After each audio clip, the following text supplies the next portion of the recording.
محترم اساتذہ کرام، عزیز طالبات، السلام علیکم ورحمۃ اللہ وبرکاتہ۔ مجھے آج یہاں آ کر بہت خوشی ہو رہی ہے کہ میں اہل علم کے درمیان میں ہوں۔ جب بھی میں کسی اسکول یا کالج میں جاتی ہوں لیکچر کے لیے تو مجھے اپنا طالب علمی کا زمانہ، اسٹوڈنٹ لائف یاد آ جاتی ہے۔ حقیقت یہ ہے کہ اس وقت جو زندگی آپ گزار رہے ہیں، اگرچہ اس میں روز پڑھنے کی، ہوم ورک کرنے کی، اسائنمنٹس کرنے کی اور پروجیکٹس کو کرنے کی ایک ٹینشن ضرور ہوتی ہے، لیکن یہ زندگی کا ایک بہترین دور ہے جس میں انسان جذبوں، امنگوں اور ولولوں سے بھرا ہوا ہوتا ہے اور زندگی میں بہت کچھ کرنے کی خواہش اور تمنا ہوتی ہے۔ لیکن حقیقت یہ ہے کہ انسان آئندہ اپنا مستقبل اسی وقت بہتر بنا سکتا ہے جب وہ اپنے آج کو بہتر بنائے، کیونکہ ہمارا فیوچر کیا ہے؟ وہی ہے جو ہم آج کر رہے ہیں۔ اگر ہم آج کے دن کو سینسبلی گزاریں گے، آج کے دن میں کام کریں گے تو انشاءاللہ کل بہترین مرتبہ، مقام اور اس کا اجر پائیں گے۔ اس کو آپ ایک ایسی مثال سے سمجھ سکتے ہیں کہ جیسے ایک کسان ہوتا ہے، ایک فارمر، تو وہ ہمیشہ اس بات کے انتظار میں رہتا ہے کہ فصل بونے کا صحیح ٹائم آئے تو میں بیج ڈالوں، اور پھر جو ہی وقت آتا ہے تو فوراً وہ زمین کو تیار کرتا ہے اور بیج بوتا ہے، اور پھر ضرورت کے مطابق پانی دیتا ہے، اس کی نگرانی کرتا ہے، حتیٰ کہ ایک دن آتا ہے کہ وہ اپنے لگائے ہوئے پودوں کو، اپنے لگائے ہوئے فصل کو کاٹتا ہے۔ لیکن اگر کوئی کسان بیج بونے کے وقت میں سستی کر جائے اور اس وقت کام نہ کرے اور سو جائے یا آرام کرے، یا یہ سوچے اچھا کل لگا لیں گے، پرسوں پودے لگا لیں گے، تو کیا یہ ممکن ہے کہ جس وقت فصل کاٹنے کا وقت آئے اور باقی سارے لوگ اپنی فصل کاٹ رہے ہوں تو وہ بھی کاٹ سکے؟ ہرگز نہیں، کیونکہ اس نے اس وقت کام نہیں کیا جب اسے کام کرنا چاہیے تھا۔ تو زندگی کا یہ وقت آپ یوں ہی سمجھیے کہ بیج ڈالنے اور ننھے منھے پودے لگانے کا ہے۔ آج آپ اپنی شخصیت کے اندر جو کچھ بوئیں گے، جو کچھ سیکھیں گے، جو کچھ حاصل کریں گے، کل انشاءاللہ اسی کے مطابق آپ اپنی فصل کاٹیں گے، اپنا پھل پائیں گے۔ اللہ سبحانہ وتعالیٰ نے ایک انسان کو مختلف صلاحیتوں کے ساتھ پیدا کیا۔ ہماری زندگی کے مختلف حصے ہیں، بچپن، جوانی، بڑھاپا، اور ہر حصے میں کرنے کے کچھ کام ہیں۔ کچھ کام ہمیں بچپن میں کرنا ہے، کچھ جوانی میں کرنا ہے، اور کچھ بڑی عمر میں جا کر کرنا ہے۔ عقل مند وہی ہوتا ہے کہ جو ہر حصے کا کام اس کے مقرر وقت پر کر لے۔ دوسرے یہ کہ ہم انسانوں کو اللہ تعالیٰ نے جو پیدا کیا تو ہم باقی ساری مخلوق سے بالکل مختلف ہیں، یعنی انسان دوسری مخلوق سے فرق ہے۔ مثلا جانوروں سے، پودوں سے، پہاڑوں سے، جمادات سے، ان تمام چیزوں سے مختلف ہے، حتیٰ کہ فرشتوں سے بھی مختلف ہے۔ اللہ تعالیٰ نے انسان کو صرف جسم ہی نہیں دیا، اس جسم میں روح ڈالی، انسان کو عقل عطا کی، اس کو جذبات دیے، اور اس کے اندر سوچنے سمجھنے کی صلاحیت پیدا کی۔ اگر ایک انسان اپنی زندگی میں ایک ہولسٹک اپروچ اختیار کرتا ہے کہ وہ اپنے جسم کا بھی خیال رکھتا ہے، اس کا بھی حق دیتا ہے، اپنی روحانی ضروریات کو بھی پورا کرتا ہے، اپنے جذبات کو بھی صحیح طور پر چینلائز کرتا ہے، اپنے انٹلیکٹ کو صحیح طور پر استعمال کرتا ہے، تو ایسا انسان ایک کامیاب انسان ہوتا ہے۔ اب آپ دیکھیے کہ جسم کے لیے تو ہم بعض اوقات بہت کنسرن ہوتے ہیں، کیونکہ ہمارا جسم ہمیں فوری طور پر اپنا ری ایکشن بتا دیتا ہے۔ اگر ہم ایک دن کھانا نہیں کھائیں تو کیا ہوتا ہے؟ ہم کچھ کرنے کے قابل ہی نہیں ہوتے، گاڑی نہیں چلتی، ہم کچھ کر نہیں سکتے۔ اگر ہم ایک دن نہیں سوئیں، ایک رات ہم نہیں سوئیں تو کیا ہوتا ہے؟ ہم اگلے دن کچھ کر نہیں سکتے، ہمارا ذہن سوچتا نہیں، ہم تھکے ہوئے ہوتے ہیں، صحت مند ہوتے ہوئے بھی بیمار سے لگتے ہیں۔ اسی طرح اگر ہم ایک دن نہائے دھوئے نہیں یا ہم صحیح طور پر ڈریس اپ نہیں ہو تو آپ دیکھیں گے کہ اس میں بھی ہمارے اپنے اندر ایک بیزاری پیدا ہو جاتی۔ تو اس لیے چونکہ جسم ہمیں مجبور کرتا ہے کہ ہم ساتھ کے ساتھ اس کی ضروریات کا خیال رکھیں، اس لیے ہم کھانے کے لیے بھی ایفرٹ لگاتے ہیں، سونے کے لیے بھی ایفرٹ لگانے کی تو ضرورت نہیں ہوتی، کہتے ہیں کہ نیند تو سولی پر بھی آ جاتی ہے، سو بھی جاتے ہیں اور باقی ضروریات بھی پوری کرتے رہتے ہیں۔ لیکن دوسری طرف ہماری اسپرٹ، ہماری روح وہ بھی اسٹارو کرتی. جس طرح جسم کو کھانے کی ضرورت ہے ایسے ہی ہماری روح کو بھی ضرورت ہوتی, اس کو بھی ایک فوڈ چاہیے ہوتی. لیکن عموماً ہم اس کی کرائز کو, اس کی ضرورت کو اگنور کر دیتے ہیں اور ہم اس کی ضرورت کسی اور طرح پوری کرنے کی کوشش کرتے ہیں. تب آپ دیکھیے کہ جس طرح انسان کا جسم زمین سے بنا ہے, یعنی مٹی سے بنا ہے, تو انسان کی جسمانی ضرورت یعنی اس کی خوراک اور اس کا گھر, یہ سب کچھ زمین اس کو دیتی. یعنی زمین سے ہی پانی آتا ہے, زمین سے ہی خوراک آتی ہے, پودے اگتے ہیں, مختلف چیزیں. اسی طرح ہم جو پہنتے ہیں یا ہم اپنا گھر بناتے ہیں یا اس میں ہم چلتے پھرتے ہیں, یہ سب کچھ جسمانی ضروریات زمین سے پوری ہو جاتی. لیکن ہماری روح اللہ سبحانہ وتعالیٰ نے اوپر سے بھیجی. جب انسان ماں کے پیٹ میں ہوتا ہے تو فرشتہ آتا ہے اور وہ اس کے بارے میں تقدیر لکھتا ہے جو اللہ سبحانہ وتعالیٰ نے بتائی ہوتی ہے اس کو. تو اللہ سبحانہ وتعالیٰ اپنی خاص رحمت کے ساتھ انسان کے اندر روح ڈالتے ہیں. یہ روح کیا چیز ہے؟ ہم میں سے کوئی اس کو آج تک صحیح معنوں میں ڈیفائن نہیں کر سکا. لوگوں نے نبی صلی اللہ علیہ وسلم سے بھی اس روح کے بارے میں پوچھا تھا. یسألونک عن الروح قل الروح من امر ربی وما اوتیتم من العلم الا قلیلا. آپ سے لوگ روح کے بارے میں پوچھتے ہیں, کہہ دیجئے کہ روح میرے رب کا امر ہے, میرے رب کا حکم ہے, اور تمہیں علم میں سے بہت کم دیا گیا. یعنی آپ روح کو صحیح طور پر نہ ڈیفائن کر سکتے ہیں, نہ دیکھ سکتے ہیں, لیکن وہ ایگزسٹ کرتی. کب کسی انسان کی روح ماں کے پیٹ میں بچے کے اندر آ جاتی ہے اور کب ایک مرنے والے کے جسم سے نکل جاتی ہے, بعض اوقات مشینیں لگا لگا کر مختلف طریقے سے ٹیسٹ کرتے ہیں کہ روح باقی ہے یا نہیں. تو اس کا پورا کنٹرول کس کے ہاتھ میں؟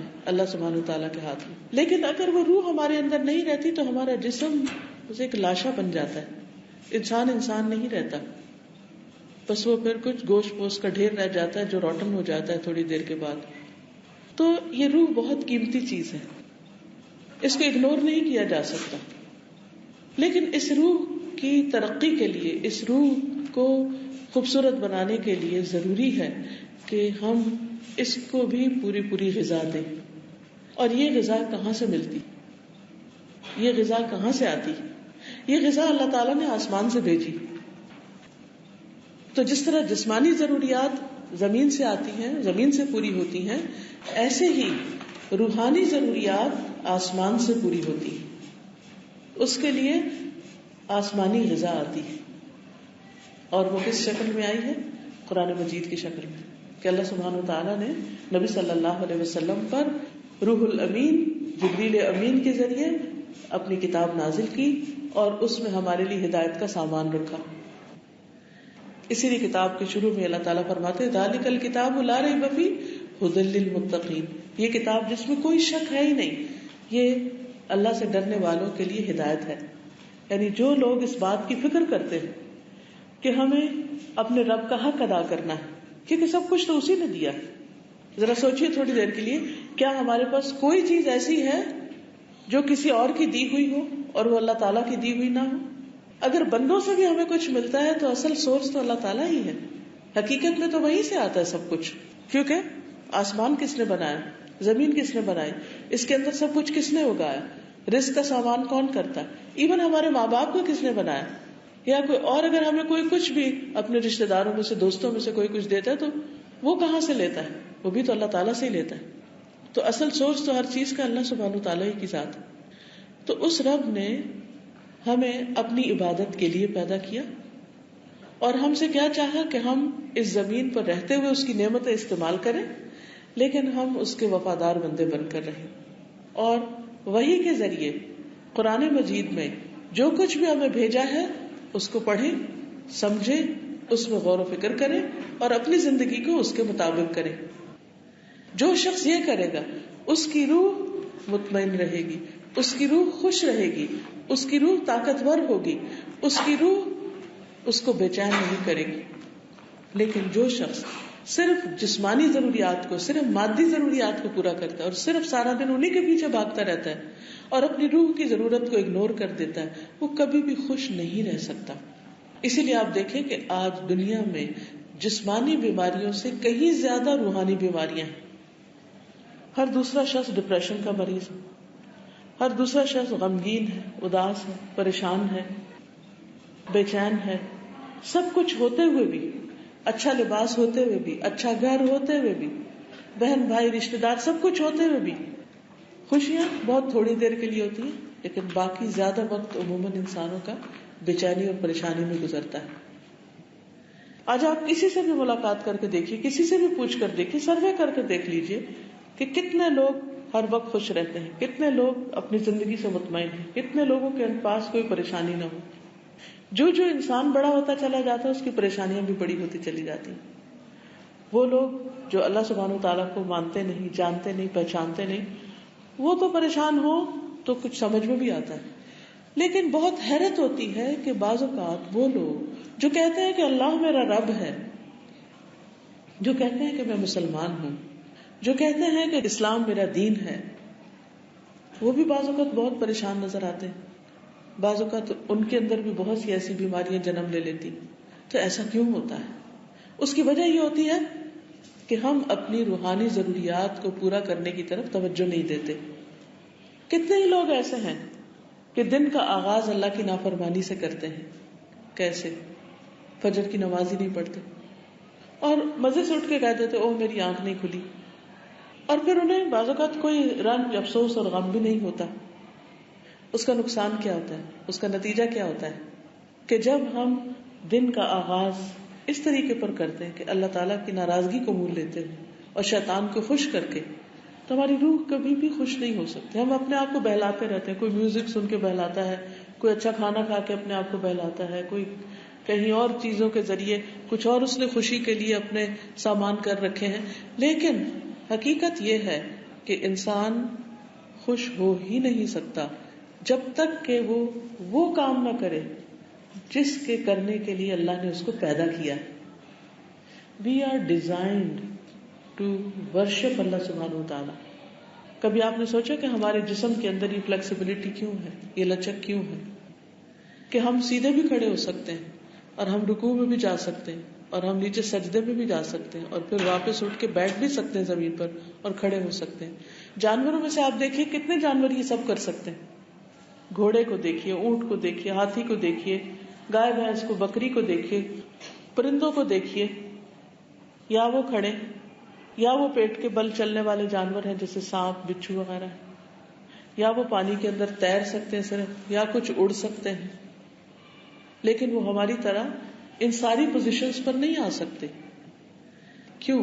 اس لیے کہ وہ جن کاموں کے لیے پیدا کیے گئے ہیں ان کے لیے ان کا وہ جسم کافی ہے، ان کی ضرورت پوری کرتا ہے.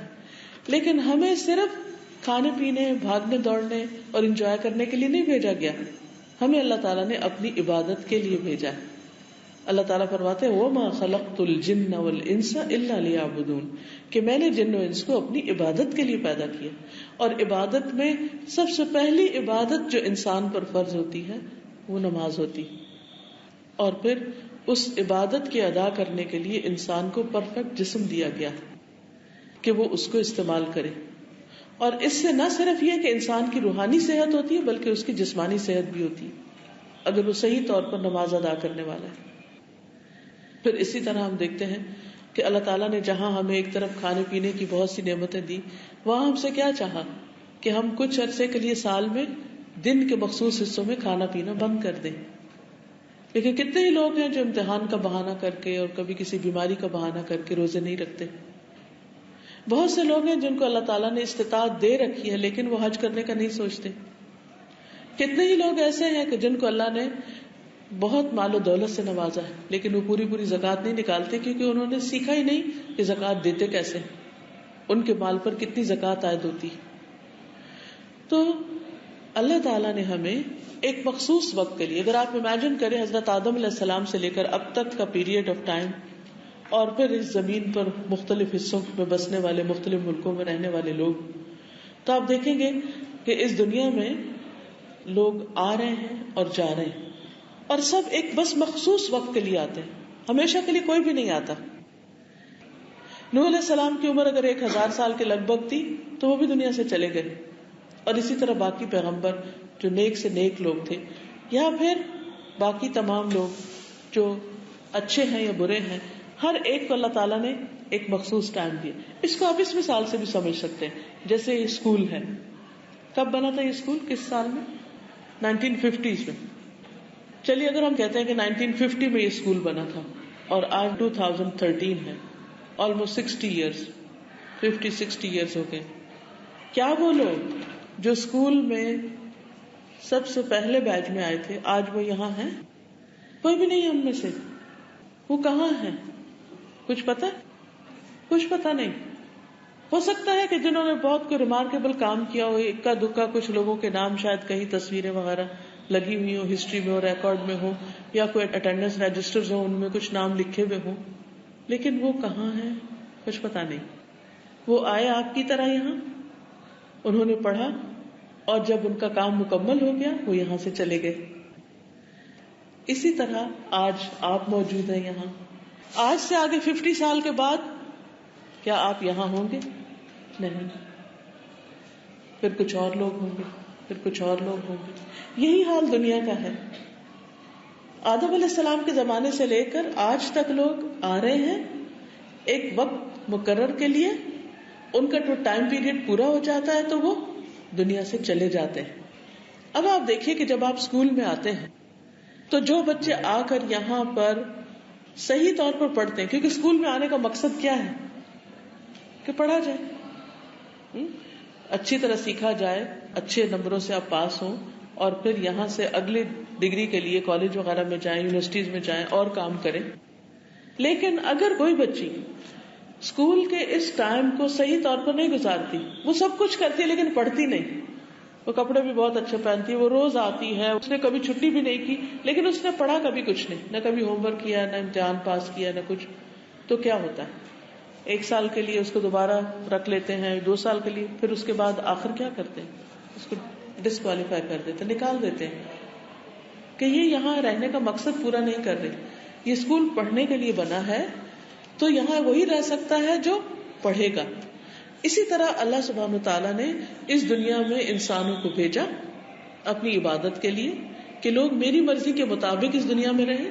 جو لوگ اس مقصد کو پورا کر لیں گے وہ اپنا ٹائم پیریڈ مکمل ہونے کے بعد جب واپس جائیں گے تو اللہ تعالیٰ ان سے خوش ہوں گے, ان کو بلند درجات دیے جائیں گے, اللہ تعالیٰ ان کو ہمیشہ ہمیشہ کی خوشحال زندگی عطا کرے گا. لیکن وہ لوگ جو یہاں آ کر, اس دنیا میں آ کر ادھر ادھر کے کھیل تماشوں میں لگے رہے, سب کچھ کیا لیکن وہ کام نہیں کیا جس کے لیے ان کو بھیجا گیا تھا, تو وہ کبھی بھی کامیاب نہیں ہو سکتے. تو ہم میں سے ہر ایک کے لیے بحیثیت مسلمان یہ جاننا ضروری ہے, کیونکہ یہ اللہ سبحانہ وتعالیٰ کا حکم ہے کہ یہ جانا جائے کیا, نمبر 1 ہمارا رب کون ہے. کیونکہ جب مرنے کے بعد قبر میں ہم جائیں گے تو آپ کو معلوم ہے کہ ہم سے کچھ سوال کیے جائیں گے. فرشتے آئیں گے, 2 اٹھا کے بٹھائیں گے اور سوال کریں گے. وہ کون سے 3 سوال ہیں؟ کوئی بتائے گا آپ میں سے؟ کوئی بچی بتائے گی؟ پہلا سوال کیا ہے؟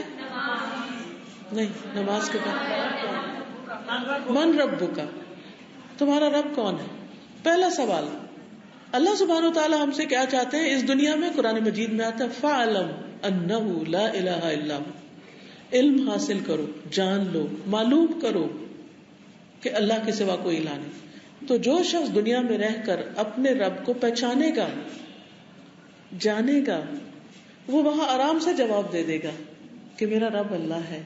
لیکن جو شخص یہاں نہیں جانے گا اور اس بات سے غافل رہے گا کہ بہت کچھ بھی پڑھ لے, ڈھیروں کتابیں پڑھ لے, لیکن اپنے رب کو نہ جانے, تو وہ پہلے سوال کا جواب نہیں دے سکے گا.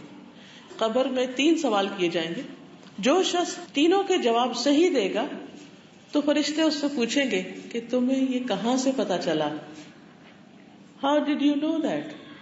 تو وہ کہے گا کہ میں نے اللہ کی کتاب پڑھی, میں نے اللہ کی کتاب پڑھی تو مجھے معلوم ہو گیا کہ میرا رب کون ہے اور میرا دین کیا. دوسرا سوال ہوگا ماں دینوں کا, تمہارا دین کیا تھا, کس ریلیجن پر تھے تم. تو کہے گا میرا دین اسلام ہے. اب اسلام کیا ہے اس کے بارے میں بھی ہمیں جاننے کی ضرورت ہے. اگر کسی سے کہا جائے کہ اسلام کو ڈیفائن کریں, یعنی اس کی ڈیفینیشن بتائیں, تو آپ میں سے ہر شخص کی ایک الگ ڈیفینیشن ہوگی, کیونکہ ہم اپنے اپنے مائنڈ کے مطابق اس کو پرسیو کرتے ہیں. تو اس کے لیے بھی ہمیں جاننے کی ضرورت ہے کہ دراصل اسلام کے معنی کیا ہے. وہ مشہور حدیث جبریل ہے, اس کو پڑھنے کی ضرورت ہے. اس میں جبریل علیہ السلام ایک دن بہت صاف ستھرے لباس سفید میں آتے ہیں. حضور صلی اللہ علیہ وسلم اپنے صحابہ کے بیچ میں بیٹھے, وہ آ کر قریب آتے ہیں اور آپ کے گھٹنوں سے گھٹنے جوڑ کر آپ کے گھٹنوں پہ ہاتھ رکھ کے بیٹھ جاتے ہیں, بہت ادب کے ساتھ جھک کر, اور پھر سوال کرتے ہیں کہ اخبرنی مل ایمان, مجھے ایمان کے بارے میں بتائیے. تو رسول اللہ صلی اللہ علیہ وسلم ان کو بتاتے ہیں ان تؤمن باللہ و ملائکتی و کتبی و رسلی والیوم الاخر والقدر خیری و شری. تو وہ کہتے ہیں صدقت, آپ نے سچ کہا, آپ نے بالکل ٹھیک بتایا. پھر وہ پوچھتے ہیں مل اسلام, کہ اسلام کیا ہے؟ تو بتاتے ہیں کہ تم اللہ کو ایک مانو, اور پھر ان تقیم الصلاۃ و تؤتی الزکاۃ و تصوم رمضان و تحج البیت, کہ تم نماز قائم کرو, زکوٰۃ دو, روزے رکھو, بیت اللہ کا حج کرو. تو کہتے ہیں کہ آپ نے بالکل سچ کہا. پھر وہ پوچھتے ہیں مل احسان, احسان کیا ہے؟ تو اسی طرح ہمیں ایگزیکٹ ڈیفینیشن معلوم ہونی چاہیے, تاکہ قبر میں جب ہم سے پوچھا جائے کہ ما دینوں کا, آپ کا دین کیا ہے, تو ہم گھبرا نہ جائیں میں کون تھی, کیا تھی. کیونکہ اس وقت جو صحیح جانتا ہوگا وہ کہے گا دینی الاسلام, میرا دین اسلام ہے. اور صرف وہ نہیں کہ جو لفظوں سے کتابوں سے جانتا ہوگا, جو واقعی مانتا بھی ہوگا اور اس پر پراؤڈ بھی فیل کرتا ہوگا. آج بہت سے لوگ اپنے آپ کو مسلمان کہلانے پر شرم محسوس کرتے ہیں کہ ہم مسلمان تو ٹیررسٹ ہوتے ہیں, کیونکہ پوری دنیا میں ایک پروپیگنڈا کیا گیا. پہلے کبھی کہا جاتا تھا وہ فنڈامنٹلسٹ ہوتے ہیں, وہ معلوم نہیں کیا کیا لقب دیے گئے. جب ان کی کوئی ویلیو نہیں تھی, لوگوں نے اس کو سیریسلی نہیں لیا, تو ایک اور بہت بڑا ایلیگیشن لگا دیا گیا کہ ٹیررسٹ ہوتے ہیں. حالانکہ اگر آپ اسلام کا مطالعہ کریں تو اسلام کا تو مطلب ہی کیا ہے, ٹیررزم, پیس, آپ سب کو پتا ہے. تو کیا کرسچینٹی کا مطلب پیس ہے؟ کیا ہندوازم کا مطلب پیس ہے؟ کیا کسی بھی ریلیجن کا میننگ پیس ہے؟ نہیں ہے. اسلام کا مطلب پیس ہے. باقی سب ریلیجنز کو پیسفل کہا جاتا ہے اور اسلام کو ٹیررزم سے تشبیہ دے دی گئی. یہ کس قدر تکلیف دہ بات ہے. لیکن ایسا کیوں ہوا؟ کیونکہ خود مسلمان اپنے ریلیجن کی رسپیکٹ نہیں کرتے اور اس کو صحیح طور پر اختیار نہیں کرتے. تو آپ کو کبھی بھی اپنے اسلام پر شرمندگی نہیں ہونی چاہیے, اس لیے کہ ہم سب نے مرنا ہے, اور مرنے کے بعد ہم نے اللہ کے حضور حاضر ہونا ہے, فرشتوں سے ملاقات کرنی ہے, وہ ہم سے وائوا کریں گے, ہمارا اورل ٹیسٹ ہوگا, اور اس کی ہمیں پریپریشن کرنی ہے. اور پھر تیسرا سوال کیا ہوگا؟ نبی صلی اللہ علیہ وسلم کے بارے میں. اس کے بارے میں بتائیے کہ جن کو آپ کی ہدایت کے لیے بھیجا گیا تھا. تو جو جانتا ہوگا وہ فوراً بتائے گا محمد رسول اللہ صلی اللہ علیہ وسلم, میں ان کو اپنا رسول مانتا ہوں. تو یہ جو سوال ہیں, ان کے جو جواب ہیں, ان کو جاننا بہت ضروری ہے, اور ان کو سمجھنے کے لیے قرآن پڑھنا بہت ضروری ہے. اور قرآن صرف عربی میں نہیں, اس کی میننگ جاننا بہت ضروری ہے, کیونکہ اللہ تعالیٰ فرماتے ہیں کتاب انزلناہ الیک مبارک لیدبروا آیاتہ ولیتذکر اولو الالباب. یہ کتاب جسے ہم نے آپ کی طرف اتارا ہے بہت بابرکت ہے, تاکہ لوگ اس کی آیات میں غور و فکر کریں اور تاکہ عقل مند اس سے نصیحت پکڑے. تو پھر ہمیں کیا جاننا ہے؟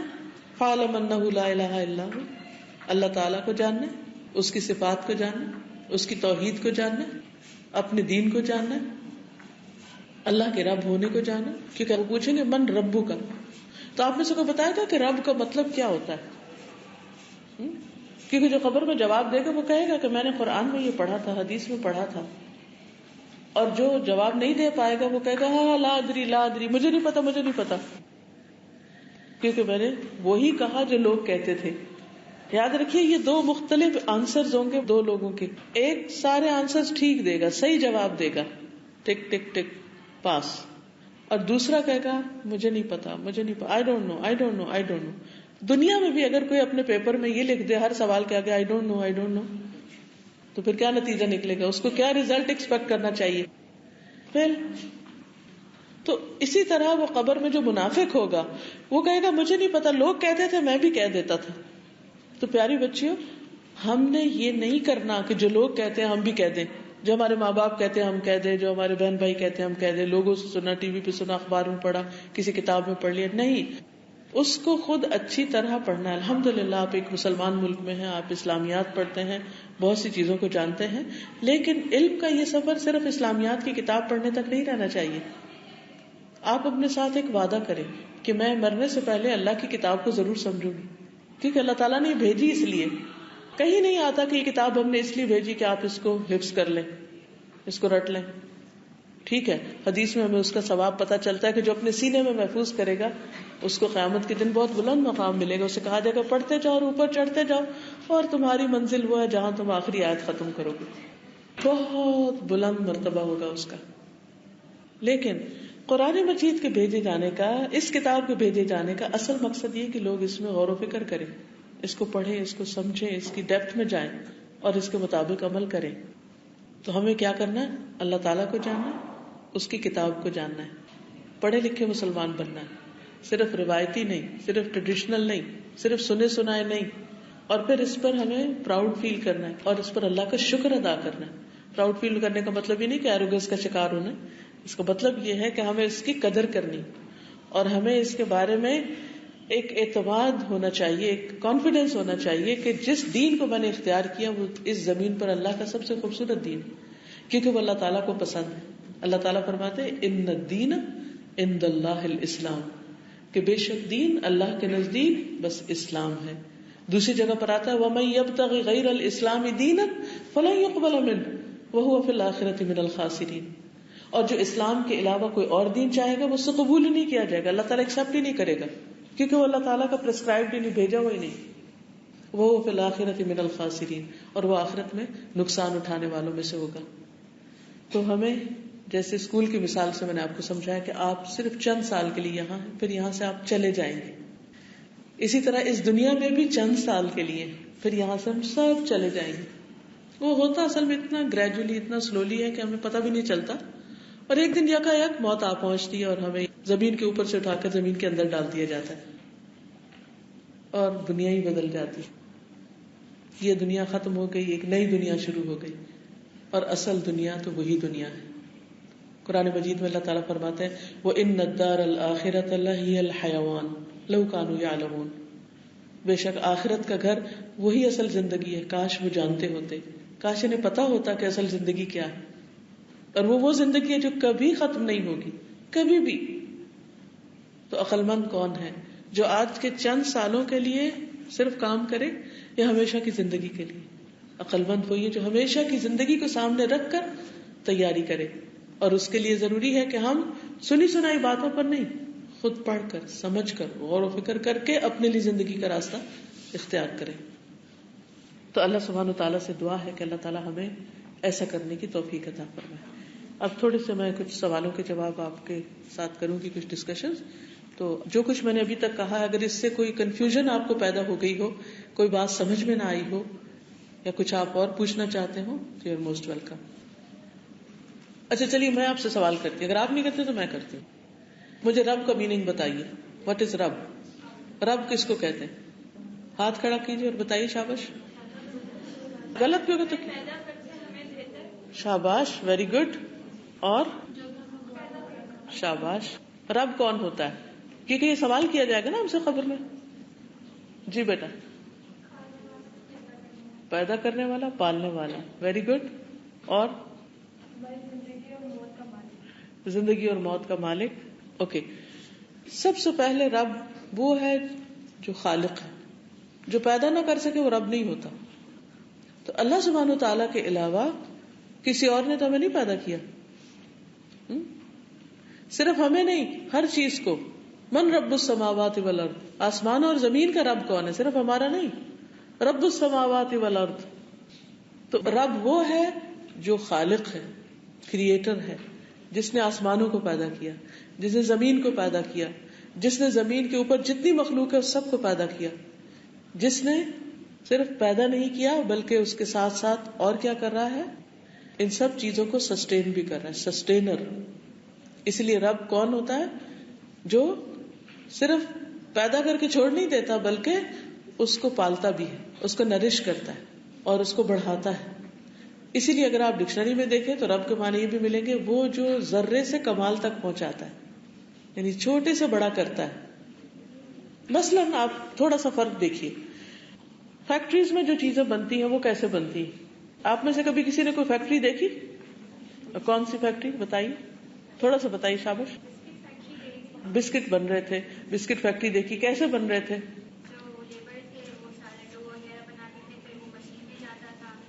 ٹھیک ہے, بیک ہوتے, ٹھیک ہے. تو انہوں نے مختلف چیزوں کو اکٹھا کیا, مثلاً میدا, شوگر, گھی اور کچھ اور چیزیں, اور ان کو مکس کیا اور پھر ان کے ڈو بنائے, پھر ان کو برنرز میں ڈالا, ان کو بیک کیا اور پھر پیک کیا. تو کیا ہم ان کو کریٹر کہہ سکتے ہیں؟ کیا کہتے ہیں ان کو؟ پروڈیوسر یا میکر, بسکٹ بنانے والے. ٹھیک ہے. اللہ سبحانہ و تعالی کریٹ کرتا, یعنی جو چیز ہوتی نہیں, out of nothing he can make things. کیا آپ کوئی فیکٹری لگا سکتے ہیں جس کے لیے آپ کے پاس کوئی ریسورسز نہ ہو, پیسے نہ ہو, چیزیں نہ ہو, فیکٹری کی مشینری نہ ہو؟ کچھ بنا سکتے ہیں؟ کچھ بھی نہیں بنا سکتے. اللہ سبحانہ تعالیٰ کو ان میں سے کسی بھی چیز کی ضرورت نہیں. وہ کیسے بناتا ہے چیز کو؟ آپ میں سے کوئی بتائے گا؟ شاباش, کن. انما امرہ اذا اراد شیئا ان یقول له کن فیکون. ساری دنیا کے لوگ مل کے کن کن کن کن کن کہیں, کیا کچھ بنے گا؟ کچھ بھی نہیں بنے گا. آسمان کہے کن, زمین کہے کن, پہاڑ کہے کن, پتھر کہے کن, لوہا کہے کن, کچھ بھی نہیں بن سکتا. لیکن اللہ سبحانہ تعالی حکم دیتا ہے اور ہر چیز بن جاتی. تو یہ ہے خالق, کریٹر, جو کسی چیز کے اصل کے بغیر جو چاہے بنا لے, اور وہ ہے جس نے پہلی بار پیدا کیا. بہت سے لوگ آخرت کو نہیں مانتے. وہ کہتے ہیں یہ کیسے ہو سکتا ہے, ہم مر جائیں اور پھر ہماری ہڈیاں گل جائیں اور پھر ہم دوبارہ اٹھا کے کھڑے کیے جائیں. تو اس کا جواب اللہ تعالیٰ یہ فرماتے ہیں, یہ دیتے ہیں کہ وہ کون ہے جس نے پہلی بار پیدا کیا. تو جو پہلی بار پیدا کر سکتا ہے وہ دوسری بار بھی پیدا کر سکتا ہے. کوئی بھی انسان بھاگ کے کہیں نہیں جا سکتا. اگر ہم کہیں نا کہ اچھا ہم مر جائیں گے, کہیں چھپ جائیں گے, ادھر ادھر ہو جائیں گے, اور اگر آج نماز نہیں پڑھتے تو ہم کو بہانہ لگا دیں گے, نہیں, کچھ بھی نہیں ہو سکتا. اللہ سبحانہ تعالیٰ کے ساتھ ہمیں بہت آنےسٹ ہونا ہوگا. ہم سب سے چھپ سکتے ہیں, اللہ تعالیٰ سے نہیں چھپ سکتے. ہم سب کو دھوکہ دے سکتے ہیں, اللہ تعالیٰ کو نہیں دے سکتے. تو رب کون ہے؟ جو خالق ہے, جو مالک ہے, وہی اون کرتا ہے ہمیں, جو رازق ہے, رزق دیتا ہے, جو سسٹینر ہے, اور جس کی طرف ہم واپس جانے والے ہیں. جب ہم بیمار ہوتے ہیں تو وہ ہمیں صحت دیتا ہے. جب ہم بھوکے ہوتے ہیں تو وہی کھانا کھلاتا ہے. اگر وہ پانی نہ برسائے, پانی نہ دے, زمین پانی خشک کر دے تو کوئی پانی لا نہیں سکتا. سورۃ الملک میں آتا ہے نا کہ اگر اللہ تعالیٰ پانی کو زمین میں اتار دے تو تم میں سے کون ہے جو پانی لے کر آئے؟ فَمَن يَأْتِيكُم بِمَاءٍ مَّعِينٍ. ابلتے چشمے کون نکال سکتا ہے؟ کوئی بھی نہیں. اسی لیے آپ نے دیکھا ہوگا افریقہ وغیرہ میں جہاں قحط ہوتا ہے, بارش نہیں برستی تو بعض اوقات لوگ مرنے لگتے ہیں بھوک سے, کیونکہ نہ بارش برستی ہے, نہ لوگوں کے کھانے پینے کچھ ہوتا ہے, نہ جانوروں کے, زمین بھی کچھ نہیں اگاتی. لوگ بھی سارے مل کر ان کی وہ ہیلپ نہیں کر سکتے کہ ان کو موت کے منہ سے بچا لیں. تو یہ اللہ تعالیٰ ہمیں اپنی نشانیاں دکھاتا ہے کہ دیکھو یہ سب کچھ کرنے والا میں ہوں. ساری دنیا کے لوگ بھی مل کر انسانوں کو رزق نہیں دے سکتے. اور کتنی بڑی اس کی مخلوق ہے. جب رازق کی بات ہم کرتے ہیں تو اس کا یہ مطلب نہیں کہ جو ہمارا کھانا پینا ہے صرف. اب مثلاً مچھلی کیا کھاتی ہے, چڑیا کیا کھاتی, بلی کیا کھاتی ہے, شیر کیا کھاتا ہے, کتنی مخلوق ہے زمین پر, گن سکتے ہیں ہم؟ چیونٹیاں, مکھیاں, چڑیا, بے شمار چیزیں, اور ان میں سے ہر ایک مختلف چیزیں کھاتا ہے, ایک دوسرے کی چیز نہیں کھاتا. اب ایسا چڑیا کے آگے آپ گوشت رکھ دیں وہ نہیں کھائے گی. بلی کے آگے آپ گھاس رکھ دیں چھوڑ کے چلی جائے گی, نہیں کھائے گی. تو یہ سب کچھ کون پرووائڈ کرتا ہے؟ اللہ سبحانہ و تعالی. تو جب کھلاتا وہ ہے ہمیں زندگی اس نے دی, ہمیں کھانا وہ دیتا ہے, ہماری ساری ضروریات وہ پوری کرتا ہے. ہم بیمار ہوتے ہیں تو صحت وہ دیتا ہے, مرنے کے بعد ہمیں جانا اس کے پاس ہے. تو پھر ہماری زندگی میں سب سے زیادہ امپورٹنٹ کون ہونا چاہیے؟ اللہ تعالیٰ. کیا ہم یہ کہہ سکتے اچھا اللہ تعالیٰ میں نماز کا ٹائم نہیں ملا مجھے, کہیں بہانہ کر سکتے؟ نہیں کر. اللہ تعالیٰ میں بہت بزی تھی, قرآن پڑھنے سمجھنے کا ٹائم نہیں تھا, کہہ سکتے؟ نہیں کہہ سکتے. ہمیں وقت نکالنا ہے علم حاصل کرنے کے لیے.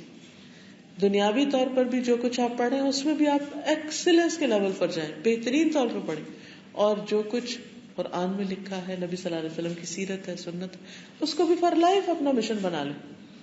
وہ کوئی ایسی چیز نہیں کہ جس کو ایک دفعہ بس ختم کرنا ہے، کیونکہ عام طور پہ لوگ قرآن پڑھتے ہیں بس یہ دیکھتے رہتے کتنا باقی ہے. نہیں، فار لائف پڑھتے رہے. پڑھتے پڑھتے فوت ہوں گے تو انشاءاللہ جنت کے راستے آسان ہوں گے، کیونکہ حدیث میں آتا ہے من سلک طریقا یلتمس فیہ علما سہل اللہ لہ طریقا الی الجنہ. جو علم کی تلاش میں نکلتا ہے اللہ تعالیٰ اس کے لیے جنت کا راستہ آسان کر دیتے ہیں. تو جو قرآن سے دوستی کرے گا وہ پھر قبر میں بھی اس کا دوست ہوگا، وہ حشر میں بھی اس کا دوست ہوگا. تو اس لیے اگر آپ اللہ تعالیٰ کو پہچاننا چاہتے ہیں، اللہ کے دین کو جاننا چاہتے ہیں، اپنی زندگی کا مقصد پہچاننا چاہتے ہیں، اپنی آخرت کے بارے میں جاننا چاہتے ہیں اور اس کی کامیابی کے راز جاننا چاہتے ہیں، تو پھر قرآن کو پڑھنا ہوگا، قرآن کو سمجھنا ہوگا. اور اب الحمدللہ مشکل نہیں رہا. جو لوگ ریڈنگ کے ساتھ پڑھنا چاہتے ہیں بہت سے ٹرانسلیشن موجود ہیں. پھر اسی طرح آڈیو میں، اردو میں، انگلش میں، جرمن میں اور زبانوں میں بھی الحمدللہ قرآن مجید کے ترجمے موجود ہیں. تو اس لیے آپ اپنا ٹائم مینج کیجئے، ٹائم ٹیبل بنائیے. اپنی پڑھائی کے ساتھ بھی ایک ایک آیت، دو دو آیتیں، تین تین آیتیں پڑھتے رہیے. میں نے جب قرآن مجید پڑھا تھا تو میں اس وقت گریڈ 9 میں تھی جب میں نے شروع کیا تھا. شروع میں کچھ سمجھ نہیں آتی تھی، تھوڑا تھوڑا کیا، تو کرتے کرتے کرتے 4 ایئرز مجھے لگے تھے پورا کرنے میں. بائی دا ٹائم میں نے اپنا سیکنڈری اسکول پاس کیا، FA کیا، اس وقت تک میرے پورے قرآن کا ترجمہ پورا ہو چکا تھا. ہمارے والد صبح ہمیں گھر میں اسکول جانے سے پہلے تھوڑی سی چند آیتیں پڑھایا کرتے تھے اور کہتے تھے ترجمہ بھی یاد کر لیں. کرتے کرتے کرتے پھر جب ختم ہوا تو انہوں نے کہا اب دوبارہ شروع کریں. پھر ہم نے اور ڈیپتھ میں پڑھا. پھر اسی طرح 2 سال میں وہ مکمل ہو گیا. پھر اس کے بعد پھر اسی طرح پوری تفسیر پڑھی. وہ بھی اسی طرح جب میں ماسٹرز کر رہی تھی تو 7 ماسٹرز میں نے کیا، 7 پوری تفسیر مکمل کر لی. رش نہیں کیا، ساتھ ساتھ، لیکن ریگولرلی، مسلسل کرتے رہے. تو مشکل نہیں ہے. صرف ضرورت کس چیز کی ہے کہ ہم نیت کر لیں، ارادہ کر لیں، چیزیں اکٹھی کر لیں، پلان کر لیں اور شروع کر دیں. تو کوئی سوال ذہن میں آیا یا میں ایک اور سوال کر دوں؟ سوال یہ کہ اللہ تعالیٰ نے قرآن میں فرمایا کہ کون جو اللہ تعالیٰ کہتے ہیں کون اور چیز ہو جاتی ہے، اور پھر آگے سورہ اسراء میں بیان ہے کہ اللہ تعالیٰ نے زمین اور آسمان کو 6 دن میں پیدا کیا. تو اس کا کیسے ہم لنک کر سکتے ہیں؟ ایک چیز ہے اللہ سبحانہ وتعالیٰ کے ریلیونس سے کہ اس کی طاقت کتنی ہے، وہ کتنا بڑا ہے. وہ ہمیں بتایا گیا ایک جگہ کہ وہ صرف کن کہہ کے سب کچھ کر سکتا ہے. دوسری طرف کچھ چیزیں ہمارے اینگل سے کہ اس نے ہمیں سکھایا، بتایا کہ کس طرح گریجولی چیزوں کو کرتے ہیں، ون آفٹر اندر، پوری پلاننگ کے ساتھ. رب کے معنوں میں مدبر کا معنی بھی آتا ہے، جو پلان کرتا ہے اور پھر ایگزیکیوٹ کرتا ہے. اور اس نے یہ ساری پلاننگ اپنی ہمیں بتائی کہ 6 دن میں بنایا، آسمان کو بنایا، پھر زمین کو بنایا اور باقی ساری چیزیں بنائی. حدیث میں اس کی ڈیٹیل ملتی ہے کہ سوموار کو کیا ہوا، منگل کو کیا ہوا، بدھ کو کیا ہوا، جمعرات کو کیا ہوا. پورے 7 ڈیز کی ڈیٹیل ملتی، تورات میں ملتی ہے. یہ کس لیے ہے؟ ہمیں غور و فکر کروانے کے لیے، ہمیں سکھانے کے لیے، ہمیں بتانے کے لیے. کیونکہ ہم جب کچھ کرنا چاہتے ہیں تو ہم کہتے ہیں بس جلدی سے ہو جائے. ہم پلاننگ نہیں کرنا چاہتے، ہم محنت نہیں کرنا چاہتے. نہ صرف یہ کہ زمین و آسمان، بلکہ ساری چیزوں کے اندر اللہ سبحانہ وتعالیٰ نے ایک تدریج رکھی ہے، یعنی گریجولی ان کو لے کے چلے. اللہ تعالیٰ چاہے تو کن کہہ کے ساری فصل اگا دے، ساری گندم ایک ہی دفعہ اگ جائے، سارے درخت کھجور کے ایک ہی دن میں لگ جائیں، ان کے وہ سب چیزیں بھی آ جائیں، پھل وغیرہ بھی آ جائیں اس پر. لیکن اللہ تعالیٰ نے ایسا نہیں کیا. کس طرح ہوتا ہے؟ ایک چھوٹی سی گٹلی کو بوتے ہیں، پھر وہ بڑی ہوتی ہے، پھر درخت اگنے میں سالوں سال لگتے ہیں. پھر اس کے بعد یہ ساری نشانیاں ہیں دراصل ہمارے لیے کہ ہم ان میں غور و فکر کریں اور اپنی زندگی کو ایک پلاننگ کے ساتھ مربوط طریقے سے گزاریں اور محنت کریں اور پھر اس کے بعد کچھ اچیو کریں. جو چیز مفت میں جھولی میں آ کرتی ہے اس کی قدر نہیں ہوتی، لیکن جو چیز گریجولی اینڈ سلولی اور ایک سسٹم کے ساتھ آتی ہے اس کا مزہ کچھ اور ہوتا ہے. اور کوئی کچھ پوچھے؟ جی بیٹا. حدیث میں ہے کہ بال نہیں کٹوا سکتے، تو یہ کس لیے؟ یہ کون سی حدیث میں؟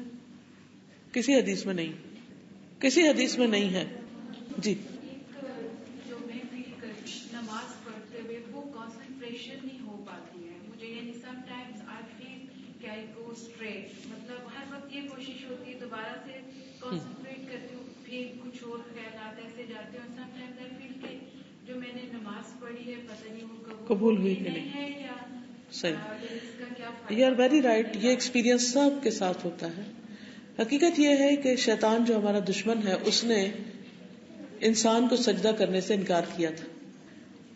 اب وہ کبھی بھی نہیں چاہتا کہ انسان اپنے رب کو سجدہ کرے اور اس کی نماز ٹھیک ہو, کیونکہ قبر میں پہلا سوال رب کے بارے میں, قیامت کے دن پہلا سوال نماز کے بارے میں ہوگا. اگر وہ سب ٹھیک نکلی تو انسان آگے چلا جائے گا, یعنی کامیاب ہو جائے گا. شیطان کیا چاہتا ہے کہ یہ پہلے امتحان میں ناکام ہو جائے, پہلا پیپر فیل کر دے, اور جو کہ کمپلسری ہے, امپورٹنٹ ہے. لہٰذا جس وقت ہم نماز کے لیے کھڑے ہوتے ہیں تو وہ اپنی فوجوں کے ساتھ آ جاتا ہے اور ہمارا ہر وقت دھیان بانٹنے کی کوشش کرتے ہیں, اور کہتے ہیں یہ یاد کرو وہ یاد کرو, حتیٰ کہ انسان کو نماز میں وہ باتیں یاد آ جاتی ہیں جو عام طور پر بھی نہیں سوچتا, اور یہ سب کے ساتھ ہوتا ہے. ایک چیز جو بہت فائدہ دیتی ہے, کوشش کرتے رہیے کہ یہ ہمیشہ یاد رکھیے کہ اس وقت آپ اللہ تعالیٰ کے سامنے کھڑے, امیجن کیجئے, تو وہ پھر آپ کنیکٹ کر جائیں گے اللہ تعالیٰ سے. جو ہی کنیکشن ہوگا تو پھر کم ڈسٹریکشن ہوگی. یہ نہیں کہ ہوگی نہیں, ہوگی پھر بھی کم ہوگی. دو موقع ہیں کہ انسان اللہ کے سامنے کھڑا ہوگا, ایک دنیا میں اور ایک آخرت میں. دنیا کا موقع ہر نماز کے اندر اللہ کے حضور ہاتھ باندھ کے کھڑے ہوتے, قوموا للہ قانتین.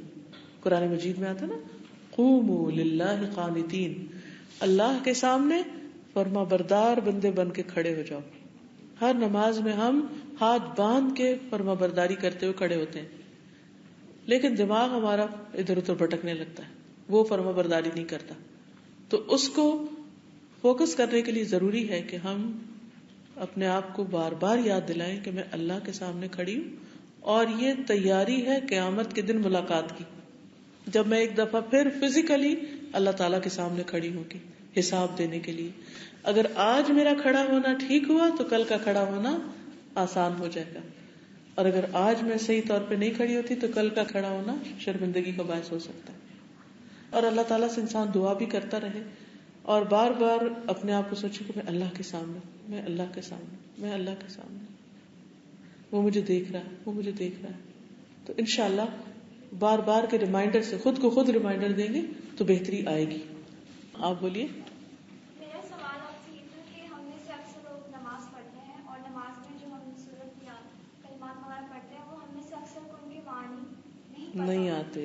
تو اگر ہم ان کے معنی جان لیں اور نماز کے دوران ان پر دھیان دینے کی کوشش کریں کہ جو ہم عربی میں پڑھ رہے ہیں اس کا معنی کیا ہے, تو کیا اس سے ہماری ڈسٹریکشن جو ہے وہ کم ہوگی, کم ہوتی. جب نماز کے معنی آپ کو آتے ہوں گے اور آپ اللہ تعالیٰ سے باتیں کریں گے, کیونکہ جس چیز کا میننگ نہیں آتا وہ گفتگو نہیں ہوتی نا. تو نماز میں انسان اللہ تعالیٰ سے ہم کلام ہوتا ہے ایک طرح سے, کہ ہم تیری عبادت کرتے ہیں, ہم تو اس سے مدد مانگتے ہیں, تو ہمیں سیدھا راستہ دکھا دے, ہمیں ان لوگوں کا راستہ دکھا دے جن پر تو نے انعام کیا, ان کا نہیں جن پر تو ناراض ہوا, ان کا بھی نہیں جو بھٹک گئے. یہ ساری ہم باتیں کر رہے ہوتے ہیں اللہ تعالیٰ سے. تو اگر ہمیں مطلب پتا ہوگا ہم کہہ رہے ہیں تو انشاءاللہ فوکس زیادہ ہوگا. جی آپ. اگر ہم ابھی نماز پڑھ رہے ہیں, نماز میں بعض اوقات غلطی ہو جاتی ہے, ایک بار الحمدللہ سورہ فاتحہ پڑھی, ہم 2 بار پڑھ لیتے ہیں کبھی کبھی, ہمیں پتہ نہیں ہوتا, یا پھر ہم لوگوں نے اگر 4 رکعتیں پڑھنی, ہم 3 رکعت پڑھنے کے بعد ہی سلام کر لیتے ہیں, تو پھر اس کی توبہ کیسے؟ کچھ نماز کے فرائض ہوتے ہیں, کچھ سنتیں اور مستحبات ہوتے ہیں. اگر فرائض میں سے کوئی چیز چھوٹ جائے تو نماز نہیں ہوتی. مثلاً آپ کھڑے ہوئے اور آپ نے سورۃ فاتحہ نہیں پڑھی اور آپ قل ہو اللہ پہ چلے گئے, تو اس رکعت کو دوہرا لیجئے. یعنی اگر 4 رکعتیں تھی تو آخر میں ایک اور پڑھ لیجئے, کیونکہ پہلی رکعت ہوئی نہیں. اسی طرح اگر رکوع بھول گئے تو دوبارہ رکعت ادا کرنی ہوگی, اگر سجدہ بھول گئے تو دوبارہ رکعت ادا کرنی ہوگی.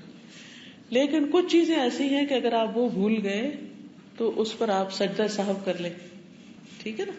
اب مثال کے طور پر آپ دیکھتے ہیں کہ 2 دفعہ آپ نے پڑھ لی کوئی چیز, تو ایسی صورت میں سجدہ سہو کرنے سے بھی نماز پوری ہو جاتی ہے.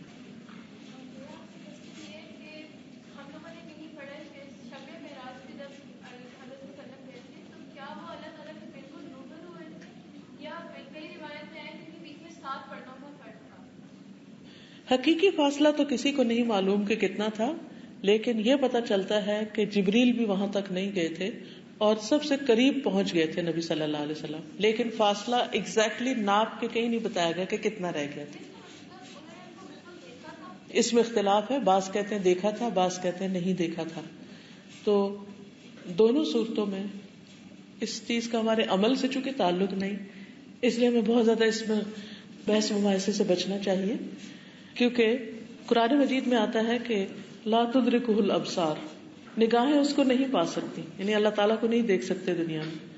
موسیٰ علیہ السلام نے جب اللہ تعالیٰ سے عرض کیا تھا کہ رب ارنی انظر الیک، اے اللہ آپ مجھے دکھائیے، میں آپ کو دیکھنا چاہتا ہوں، تو اللہ تعالیٰ نے کیا فرمایا؟ لن ترانی، تم مجھے ہرگز نہیں دیکھ سکتے، ولکن انظر الی الجبل، لیکن پہاڑ کو دیکھو، فإن استقر مکانہ فسوف ترانی، اگر پہاڑ اپنی جگہ رہ گیا تو تم مجھے دیکھ لو گے. فلما تجلی ربہ للجبل، جب پہاڑ پر اللہ تعالیٰ نے تجلی کی، تھوڑی سی روشنی ڈالی، تو کیا ہوا؟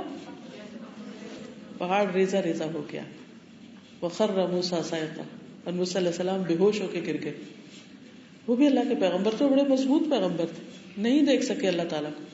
تو اسی لیے ان دونوں اوپینین میں سے جو راجح پریفریبل خیال ہے وہ یہ کہ آپ صلی اللہ علیہ وسلم نے دیکھا نہیں تھا، کلام براہ راست کیا تھا. اوکے.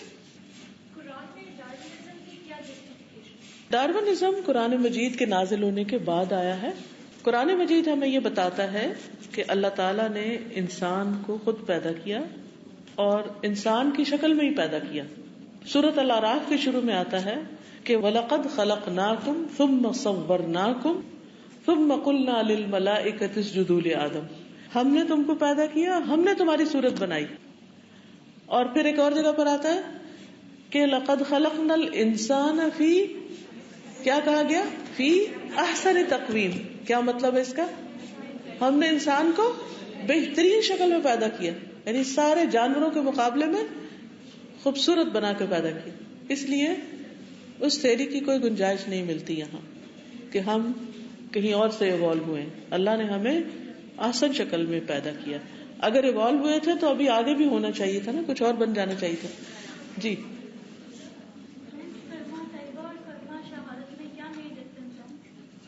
کلمہ طیبہ لا الہ الا اللہ محمد الرسول اللہ کہہ دینا ہے، اور شہادت میں کہتے ہیں اشہد ان لا الہ الا اللہ. بات وہی ہے لیکن اس میں زیادہ سٹریس ہے، اور شروع میں کہتے ہیں اشہد ان لا الہ الا اللہ واشہد ان محمدا عبدہ ورسولہ.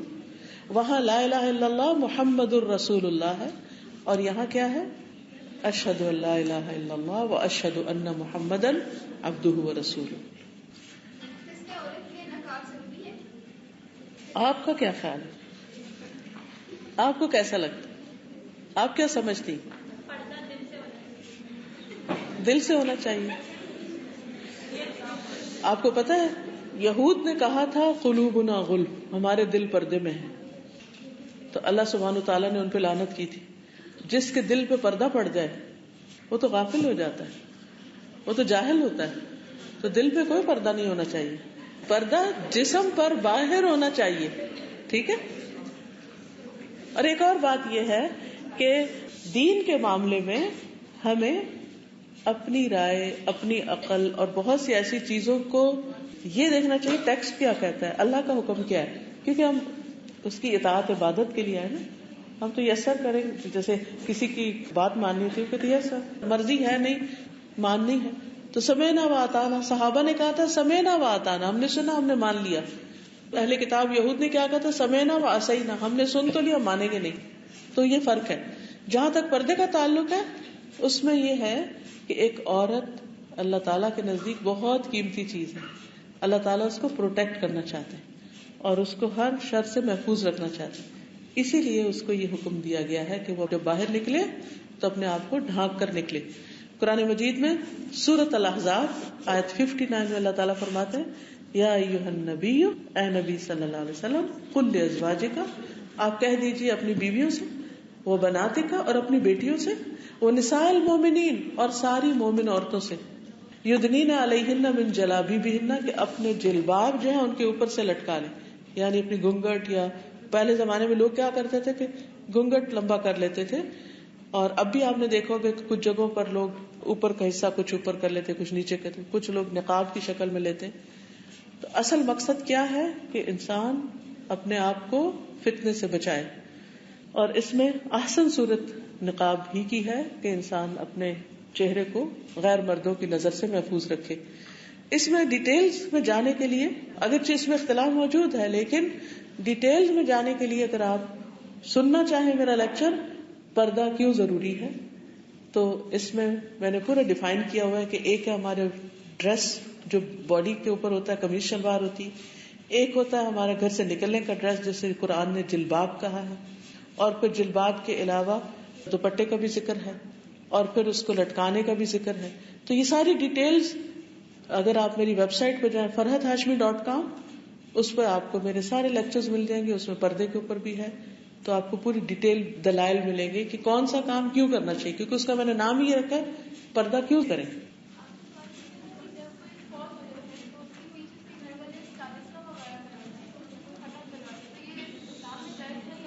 اس میں آپ دیکھیے کہ کوئی بھی کام جب آپ نے کرنا ہو تو ہمیں یہ دیکھنا چاہیے کہ کیا نبی صلی اللہ علیہ وسلم نے ایسا کیا. آپ حضرت خدیجہ کے بارے میں پڑھیے، کیا حضرت خدیجہ کی وفات پر نبی صلی اللہ علیہ وسلم نے ایسا کوئی کام کیا؟ کچھ بھی نہیں کیا. تو ہمیں دین میں اپنی مرضی کی چیزیں نہیں ڈالنی. اوکے، سبحانک اللہم و بحمدک، اشہد ان لا الہ الا انت، استغفرک و اتوب الیک.